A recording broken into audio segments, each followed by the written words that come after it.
ಕತೆ ಹೆಸರು ಸನ್ಯಾಸಿನಿಯ ಪವಾಡ.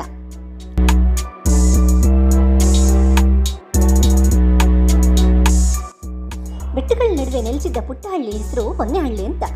ಬೆಳಗಿನ ಹಕ್ಕಿಗಳ ಕಲರವ, ಹೊಲಗಳ ಹಸಿರು, ಎತ್ತುಬಂಡಿಗಳ ಸದ್ದು ಎಲ್ಲವೂ ಹಳ್ಳಿಯ ಸೊಬಗನ್ನು ಹೆಚ್ಚಿಸ್ತಿದ್ವು.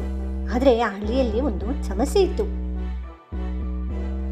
ಮಗುಗೆ ಜ್ವರ ಬಂದರೂ ದೇವ್ರ ಕೋಪ ಅನ್ನೋದು, ಹಸು ಹಾಲು ಕಡಿಮೆ ಕೊಟ್ಟರು ಭೂತದ ಕಾಟ ಅನ್ನೋದು, ದಾರಿಯಲ್ಲಿ ನಿಂಬೆಹಣ್ಣು ಬಿದ್ದರೂ ಮಾಟ ಮಂತ್ರ ಅನ್ನೋದು, ಬೆಳೆ ಹಾಳಾದರೂ ಯಾರೋ ಕಣ್ಣಿಟ್ಟಿದ್ದಾರೆ, ಕಣ್ಣಾಗಿದೆ, ದೃಷ್ಟಿಯಾಗಿದೆ ಅನ್ನೋದು, ಈ ರೀತಿಯ ನಂಬಿಕೆ, ಮೂಢನಂಬಿಕೆ ಅನ್ನೋದು ಆ ಹಳ್ಳಿಯಲ್ಲಿ ತುಂಬಿ ತುಳ್ಕಾಡ್ತಿತ್ತು. ಅಂಥ ಹಳ್ಳಿಲಿ ಒಂದಿನ ಕಾವ್ಯ ವಸ್ತ್ರ ಧರಿಸಿದ್ರು ಸನ್ಯಾಸಿನಿ ಹಳ್ಳಿಗೆ ಬಂದ್ಲು.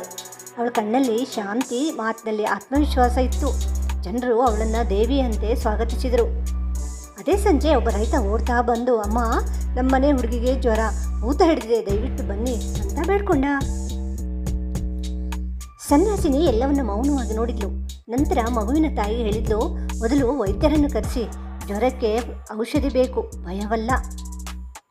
ಆಗ ಸುತ್ತಲೂ ನೆರೆದಿದ್ದ ಕೆಲವರು ಕೋಪದಿಂದ, ಇದು ದೇವರ ಕೋಪ, ವೈದ್ಯರಿಂದ ಏನು ಪ್ರಯೋಜನ ಅಂತ ಕೇಳಿದರು. ಸನ್ಯಾಸಿನಿ ನಗ್ತಾ ಹೇಳಿದ್ಲು, ದೇವರು ನಮಗೆ ಬುದ್ಧಿ ಕೊಟ್ಟಿದ್ದಾನೆ, ಆ ಬುದ್ಧಿಯಿಂದಲೇ ವೈದ್ಯಶಾಸ್ತ್ರ ಹುಟ್ಟಿದೆ, ದೇವರು ಕೊಟ್ಟ ಜ್ಞಾನವನ್ನು ತಿರಸ್ಕರಿಸೋದೇ ನಿಜವಾದ ತಪ್ಪು ಅಂತ ಅಂದ್ಲು. ರೈತ ವೈದ್ಯರನ್ನು ಕರೆಸಿದ. 2 ದಿನದಲ್ಲಿ ಮಗು ಸಂಪೂರ್ಣ ಗುಣವಾಯಿತು. ಜನರು ಆಶ್ಚರ್ಯಪಟ್ಟರು. ಹೀಗೂ ಆಗುತ್ತಾ, ನಮ್ಗೆ ಗೊತ್ತೇ ಇರಲಿಲ್ವಲ್ಲ ಅಂತ ಮೂಗಿನ ಮೇಲೆ ಬೆರಳಿಟ್ಕೊಂಡು ನೋಡ್ತಾ ಇದ್ರು.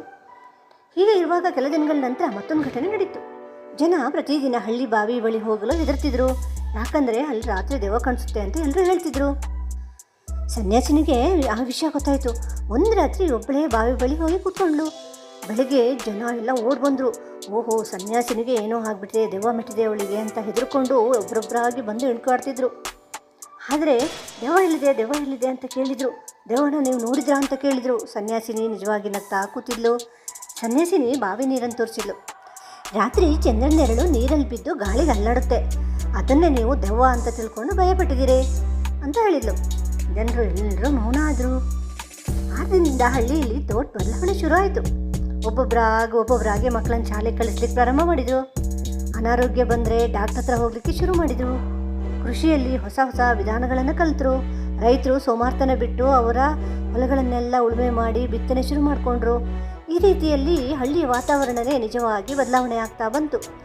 ಸನ್ಯಾಸಿನಿ ಪ್ರತಿದಿನ ಜನರಿಗೆ ಜ್ಞಾನವನ್ನು ಹಂಚೋ ಕೆಲಸವನ್ನು ಶುರು ಮಾಡಿಕೊಂಡ್ಳು.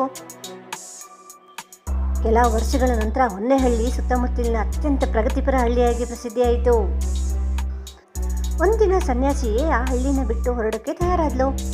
ಆಗ ಹಳ್ಳಿ ಹಿರಿಯರು ಕೇಳಿದರು, ಅಮ್ಮ, ನೀವು ನಮಗೆ ಅದ್ಭುತ ಪವಾಡ ಮಾಡಿದ್ರಿ, ನಮ್ಮ ಜೀವನವನ್ನೇ ಬದಲಾಯಿಸಿಬಿಟ್ರಿ, ನಮಗೆ ಜ್ಞಾನವನ್ನು ಹಂಚಿದ್ರಿ ಅಂತ ಹೇಳಿದರು. ಸನ್ಯಾಸಿನಿ ನಗ್ತಾ ಹೇಳಿದ್ಲು, ನಾನು ನಿಮಗೆ ಅದ್ಭುತ ಏನು ತೋರಿಸಲಿಲ್ಲ, ಪ್ರಶ್ನೆ ಕೇಳೋ ಧೈರ್ಯವನ್ನು ಮಾತ್ರ ಕಲಿಸಿದೆ. ಪ್ರಶ್ನೆ ಕೇಳುವ ಮನುಷ್ಯರಲ್ಲಿ ಅಜ್ಞಾನ ಉಳಿಯೋದಿಲ್ಲ ಅಂತ ಹೇಳಿ ನಿಧಾನವಾಗಿ ತನ್ನ ದಾರಿಯಲ್ಲಿ ನಡ್ಕೊಂಡು ಹೋದ್ಲು. ಆದರೆ ಅವಳು ಬಿತ್ತಿದ ಜ್ಞಾನದ ಬೀಜ ಮಾತ್ರ ಆ ಹಳ್ಳಿಯಲ್ಲಿ ಸದಾಕಾಲ ಹಸಿರಾಗಿ ಉಳಿತು. ಈ ಕಥೆ ನೀತಿ ಏನಪ್ಪಾ ಅಂದರೆ, ಮೂಢನಂಬಿಕೆ ಭಯವನ್ನು ಬೆಳೆಸುತ್ತೆ, ಜ್ಞಾನ ಧೈರ್ಯವನ್ನು ಬೆಳೆಸುತ್ತೆ.